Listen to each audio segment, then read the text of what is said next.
Good afternoon. Welcome, my flaccid Tanchonians. You are here to ejaculate my client from the Scooterboro District's attempted copulation of the truth. It is a sad day when a humble doorman must be held accountable for his indiscriminate emissions, and those who meant to do us harm, those who meant to cause our society to become uncivilized, are set free. So let's cast our minds back to that day when this group fornicated over at Silverwood Park, across from the Tower of Tomorrow. A day that was wrought with death, destruction, gonorrhea. Heshi, look over, and coming out of the alley are 4 or 5 workers. They appear to be workers because they're all sort of wearing the same outfit. And one turns, and then they've got some kind of name or something on the back. And then you kind of look and you realize that these red outfits look a lot like the red outfits you encountered when you were with the Gorn. Well, since I barely wear any clothes, can I put mine back on? Yeah, I don't see why not. You still got one. And it should be fairly easy because the only thing I really have are tight shorts. Hey, who likes short shorts? We like short shorts! Yep. All right, so I'm going to put it on and go walk over to him. So you guys see me quickly put on the red jumpsuit that I take out of my pack and walk off. And now you see some blue guy put on a red jumpsuit, and he starts walking his way over. There's still one of the dudes in the red jumpsuit kind of messing around with his equipment. That's right up close to you, and you are still inside that little cart, right? With your head poking out, looking. The rest of them have gone around. These are the workers. These are the workers. Yes. Oh, perfect. I'll jump out. I gotcha.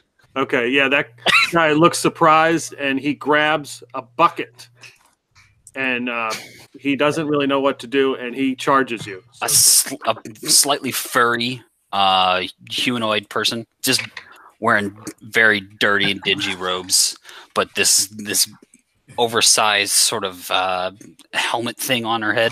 Are you Dark Helmet? Are you Dark Helmet?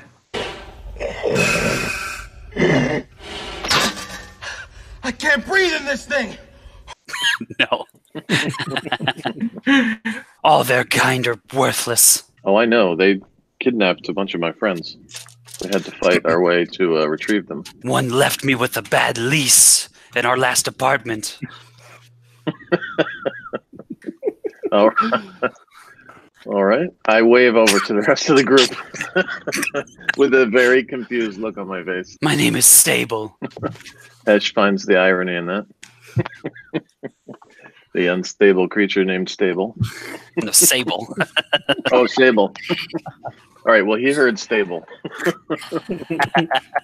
So I'm going to turn and towards them fully and walk out and say, yes, ladies and gentlemen, you are privileged to see the first rehearsal of the Citadel Garden Players here in this alley, preparing for our newest play, The Death of King Tongrad. This is part of their duty to rouse by invoking the name of King Tongrad. No need to be alarmed. We will be wrapping up our rehearsal very shortly and moving on to another part of the city to give others a sneak peek. They begin to clap. One of the Gorns who has been shot kind of hears this too, and he was like, I didn't know.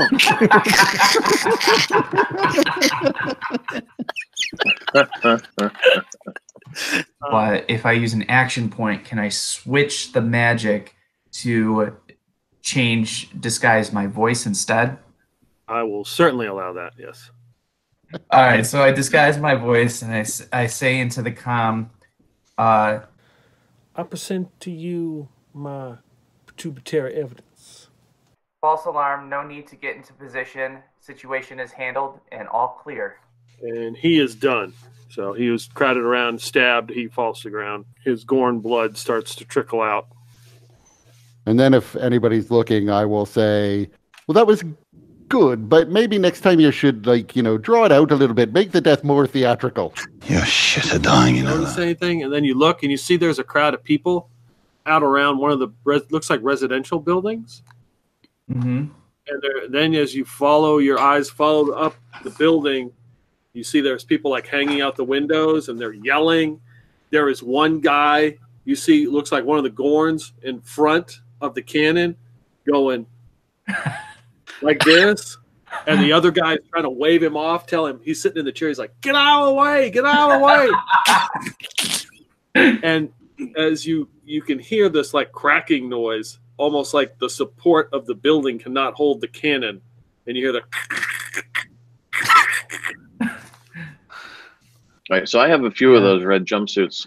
I'm going to run out of the alley into the street and make a little bullseye with the red jumpsuits, and then go back into the alley. Because I want to see them shoot. I want to see that building fall over. Okay. Some people just want to watch the world burn. Some men aren't looking for anything logical. Some men just want to watch the world burn. Oh, no, I was going to just have them shoot like in the middle of the street. Just taking a couple of the red, I had a few of the red jumpsuits from the mission and just making like a ring and then putting one in the middle. Hey, Scuttlebutt, I don't quite understand. Why does he think they won't shoot him? Because I ran back into the alley. No idea what you're doing. They can't see me. I'm always a little frightened whenever Hesh takes off on his own, giving up trying to figure it out. So you run out there and you are making the bullseye. As soon as you turn to run, the one guy who's jumping up and down turns around and goes, before he can say the word like fire, the other guy has just fired. You hear poof. You turn and look because you hear the noise, and what comes out looks like a big green snot. And it's going end over end like this and splats on the ground and covers you. He slimed me. You are now restrained. Sable's just to the side. You know, I know a place where this is a mating ritual. 3d6 radiant, 1d6 whiplash.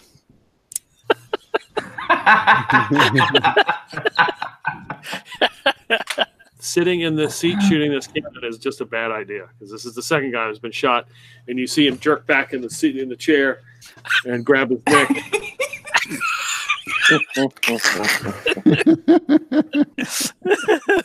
Could I extend the range and ability of Shapewater to bring a whole heaping bunch over to try and wash this stuff away? So you're telling me you used all your action points? Sure, sir, you can continue. He just raises his hands up, and you see him concentrating, and then suddenly a giant tidal wave begins to flow from the lake and then launch itself into the air and splash down upon Hesh and try and wash away this goo. So over at the lake, you see this water start to rise from the lake and leave, and some poor guy who is sitting there fishing just kind of looks and watches it go by. It goes over the cart of the people who've been watching, and they're just clapping. I mean, this is just awesome. They did not expect this. And the water just washes right over Hesh. Go ahead and give me a strength roll with advantage. Strength or athletics? Oh, it's the same for me, actually. Okay. Crit. Yeah, you managed to just emerge from it and start to just like... Can I surf it? Yes. Can I surf it? Surfing now, everybody's learning how. Come on and safari with me. Come on. You are surfing down Center Way on the water on a large mackerel. And Nice. as you... Yeah. Which was supposed to be what that guy was supposed to catch, but now it's not. It's long gone. Talk into the walkie-talkie with my continuously disguised voice. I present to you another handful of my pituitary evidence. Mayday, mayday. We are under attack on North Scooterboro Avenue. Yeah. All the way north, Scooterboro Avenue. We're under attack. We need assistance. Send help. Send everyone. Everyone. Need help. This is Joe Gorn. What do you mean everyone? Do you mean everyone or just a lot?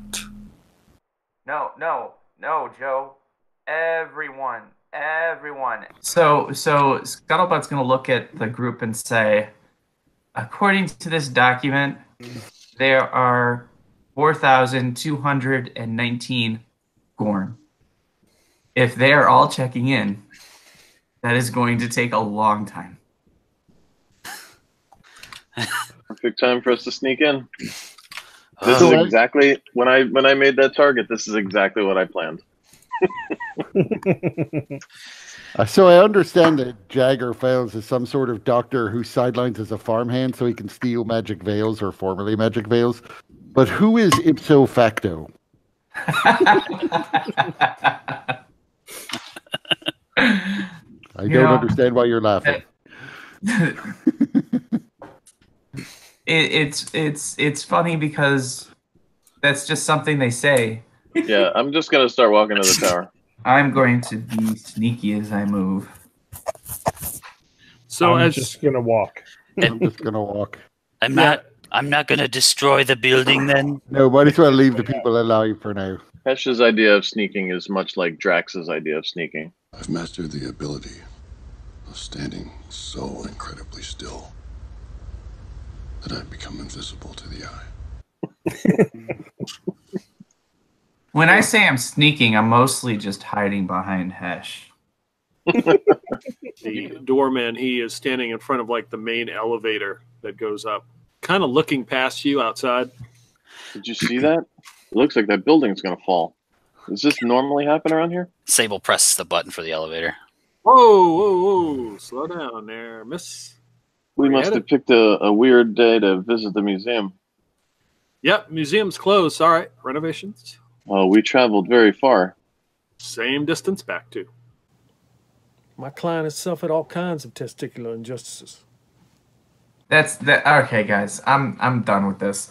Scuttlebutt pulls something out of his sack and he throws it down at the guy's the feet and goes smoke bomb, and it's like a pink mist rises up. So I'm using my mind toxin ability.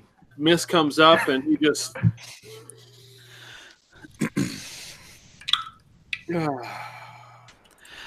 Get him! Cleared me out. Appreciate it. I swing my thing at him. Okay. All right. Yeah, so as he seems to suck this gas in and doesn't even bother him, you pull out your rifle and hit him with the butt end, and he just kind of turns and it strikes him. He makes no reaction. Take out my blue light special. I put it to his temple, and I say, get the elevator. Where do you plan on going? We already told you. We want to go up to the museum. Does he sound like a lizard person? No. Excuse me, but what's your name, sir? Johnson. Johnson. Okay, so Johnson. If I were to give you 5 gold pieces, would that be sufficient for you to just kind of ignore what has transpired and to maybe give us a little bit of information, let us get up to where we need to go? I got to get my try to clean it. And I don't really need your gold.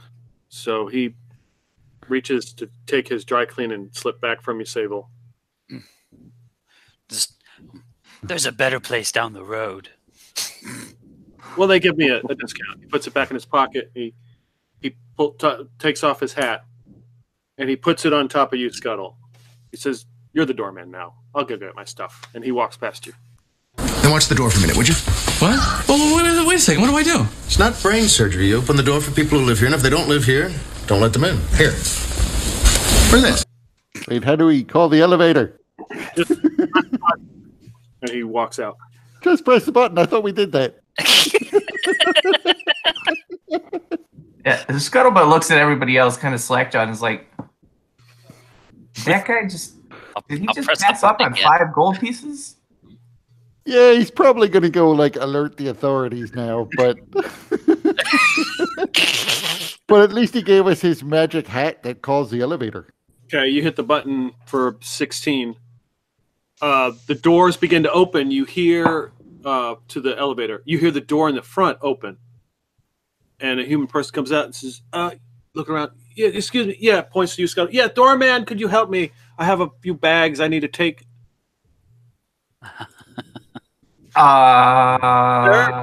This way. Do we recognize this person? No.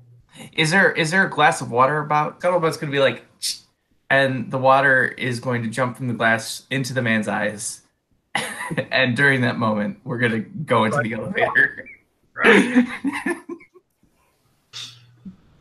And the doors open, and there's Maitre D there. And, standing and looking. He sees you guys come off the elevator, and he's like, I hand him a gold piece, and I say, we have a quiet meeting with Jagger. Is he here yet? Oh, Mr. Fells. He starts flipping through his book. He's like, he's not here yet. I'm afraid there'll be quite a delay. We just got a reservation for about 500 Gorns in the back room. For what time? They just appeared for some reason. They are all in the back special occasion room. They just showed up. You see the fur on the back of Sable's neck begin to stand. There's like a guttural little growl at her chest. Yeah, and Scuttlebutt's like, that wasn't supposed to happen. What time was Jagger gonna get here?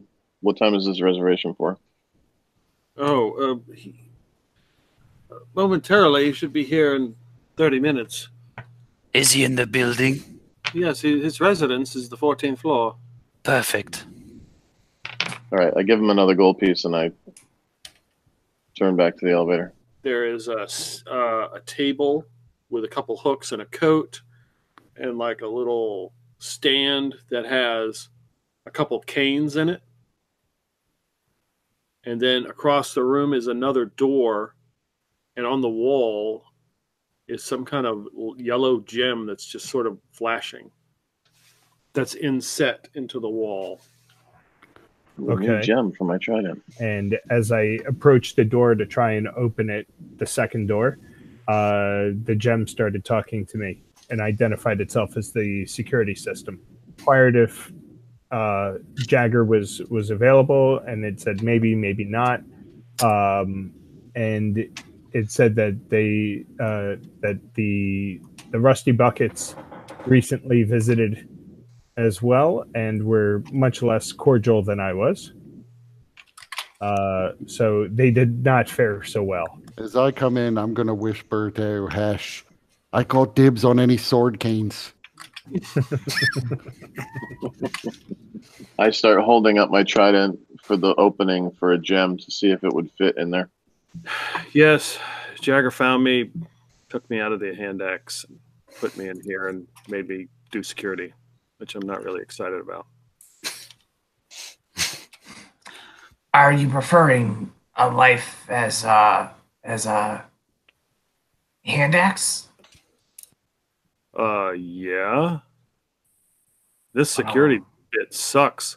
I'm sure that with time, there may be some way of transferring your essence back into your original body, or perhaps one more suited to your tastes.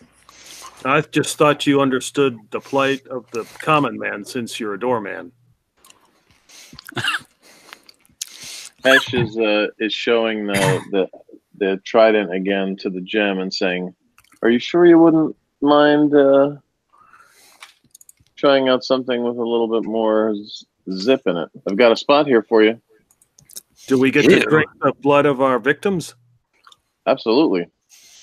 Hell yeah, get me out of here. How should we address you? And Scuttlebutt looks to the gem. Lord Mantell.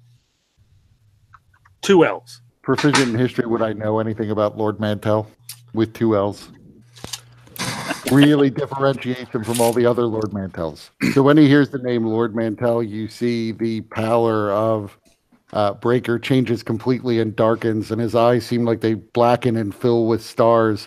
And you begin to hear a whispering around him as you see little lights begin to circle his body. Would you be the Lord Mantell who was burned at the stake after you murdered your family?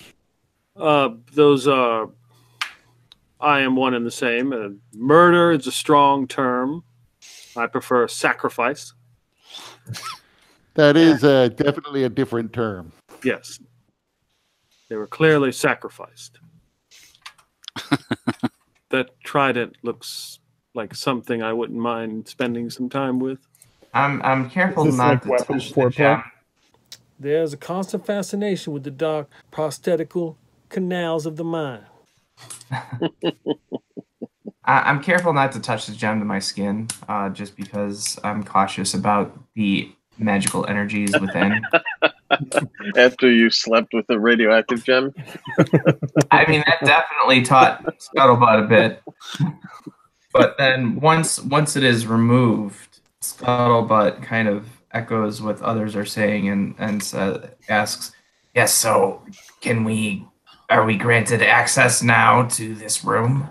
Once I get my rightful place along the other two crystals on this trident and complete the menage a trois, so to speak. It is weapon I foreplay. hand the trident over to Scuttle and I say, "Twa me." He's into it. Into what? The menage. And the roommates into the menage too. That's unbelievable! We don't want to be just all willy-nilly with where we put these crystals. I can't. I'm not an orgy guy. It can't be any more evil than the last crystal you put in there, so... You remember how I got the last one, right? I jumped into the ocean to grab it from a Leviathan. Right, and that is my concern. Everything worked out. We're giving an evil gem the ability to manipulate people's dreams with the other gem that's in there and to also find the mystical city of Tarkos. I'm all in. Put it in. It's also sentient, so sentient weapons are known for seizing control of the minds of the people who wield them.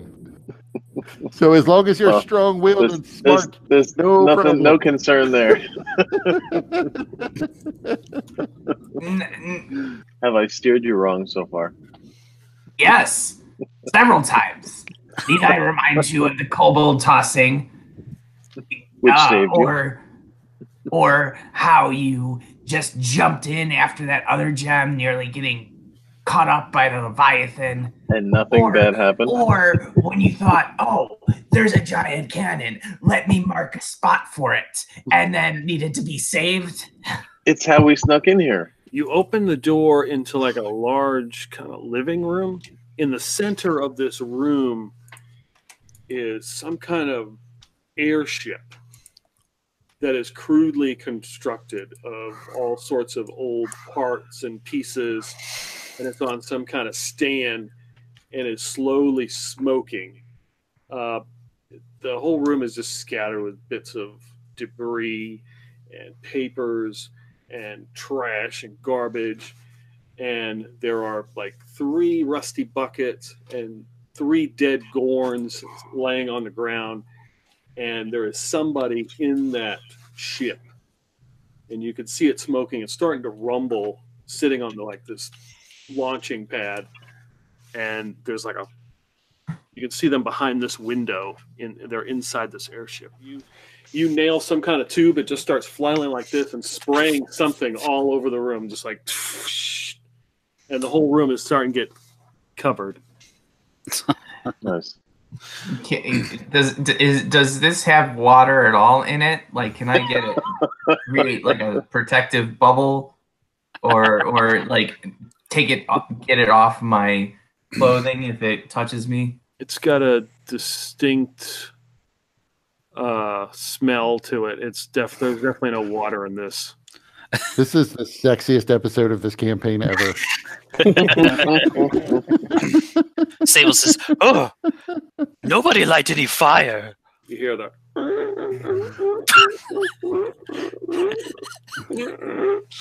And the little head speaks out. He's like, "What are you guys trying to do?" Like maybe he's had some kind of facial reconstruction done. He looks scarred, and his whole side of his face is just messed up.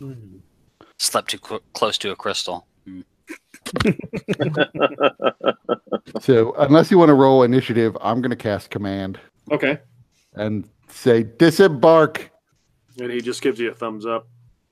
Proceeds to crank back up the window. Yeah. Sable's going to run and jump onto this thing. How big is it exactly? Think of a smart car. Right. Okay. Yep. So the door opens and he just starts to come out. He can barely get out of the seat. And he's all hunched over and just like he has to stabilize himself. He's like, oh man. What are you guys here for? We have some questions for you. Yeah. I'm kind of in the middle of a launch to get the fuck out of here. So if you make it in a hurry, I'd appreciate it. You see Sable. Why does it smell like gas in here? Oh, you hit the gas line. Yeah. Sable roll up her sleeve again and start pressing. Oh, so you were just collecting up magical crap to get you to the Shadowfell. One man's crap is another man's treasure. Yeah, are there keys? Is there like an ignition on this thing?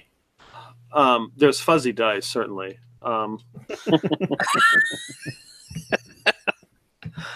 Why do I get the feeling we're talking to Willie Nelson? Skeleton went into a bar and said, "Give me a beer and a mop." But I'm trying to get off this requisition is another man's theft. You sound like Sindoom Industries. So once again, what is that? You lying bastards. While maybe an apt descriptor doesn't tell us much about what they are. It's a conglomerate of associates. A group, a collective that runs everything and tells you what to do. What's their purpose? Why are they looking for this Rosmiadimian and Ruantornium and Thurianium? What's up with this, guys? Do you need some adrenalize? I think I got another pack around here.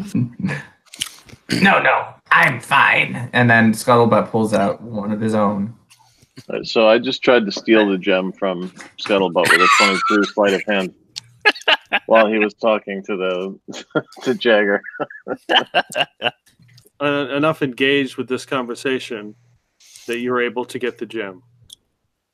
I immediately try to put it into the socket. Yeah, it doesn't. It's like too big, but it just right to it. And I'm admiring the bold act. I like the way he thinks. You are wise, Green One. No, that's. Well, the yellow light of the gem, maybe he looks green. Exactly. Make me look green, right?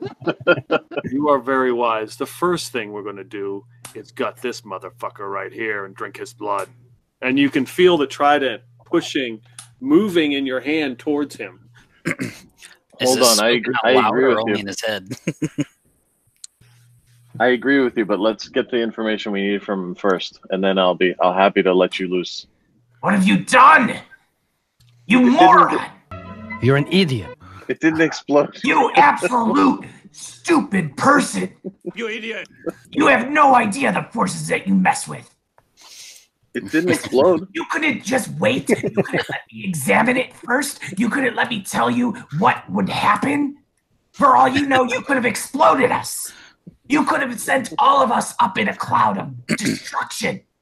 You stupid, stupid person. You imbecile! You bloated idiot! You stupid fathead! That looks very sad. That looks very sad.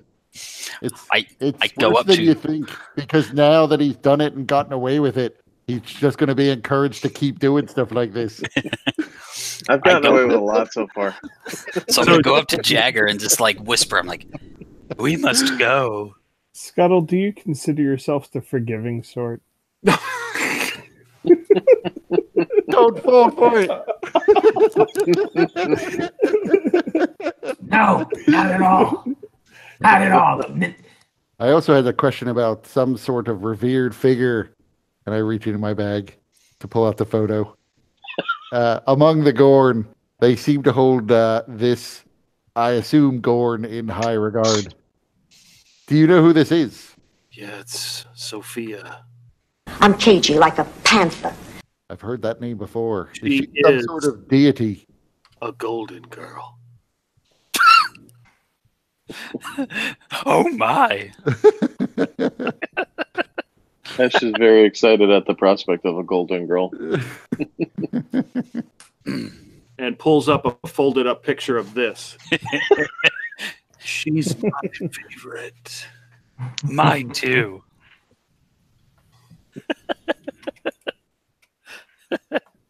Because you were just saying you were going to the Shadowfell, right?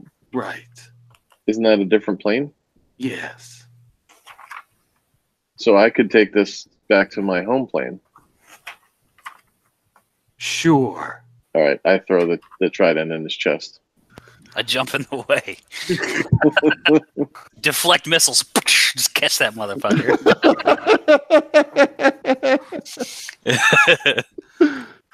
All right, I take the trident back. Can I buy this ship from you? Or can I buy passage on this ship from you? After impaling him didn't work. You have strange negotiation tactics.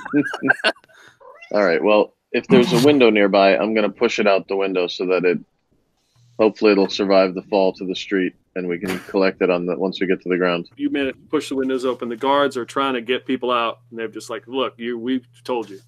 So you guys push the ship up to the window and push it over the top. That's what I'm going to do. Yeah.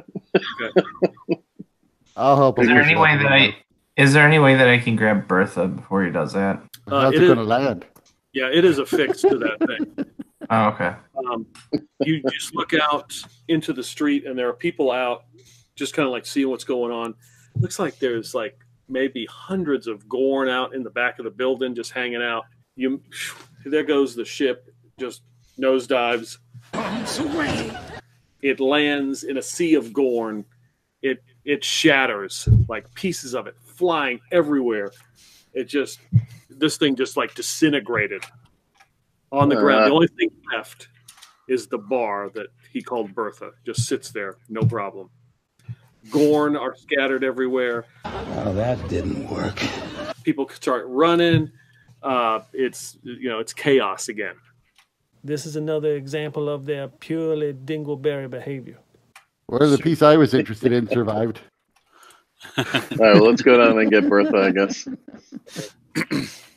Hesh now is in a serious funk after having pissed off Scuttlebutt and now lost what he thought was a way to get home. It's very uncertain as to what he's going to do next. Isn't that always the way? Worse than normal. As you're leaving the building and the guards are just ushering people out and getting people out of the residences, you pass by a man who is just pissed, and he's like, "You see what's happened, and you're telling me all you did was you left to go pick up your laundry, and this has occurred." I'm telling you, everything that's going on has been twisted and turned. I say he's guilty.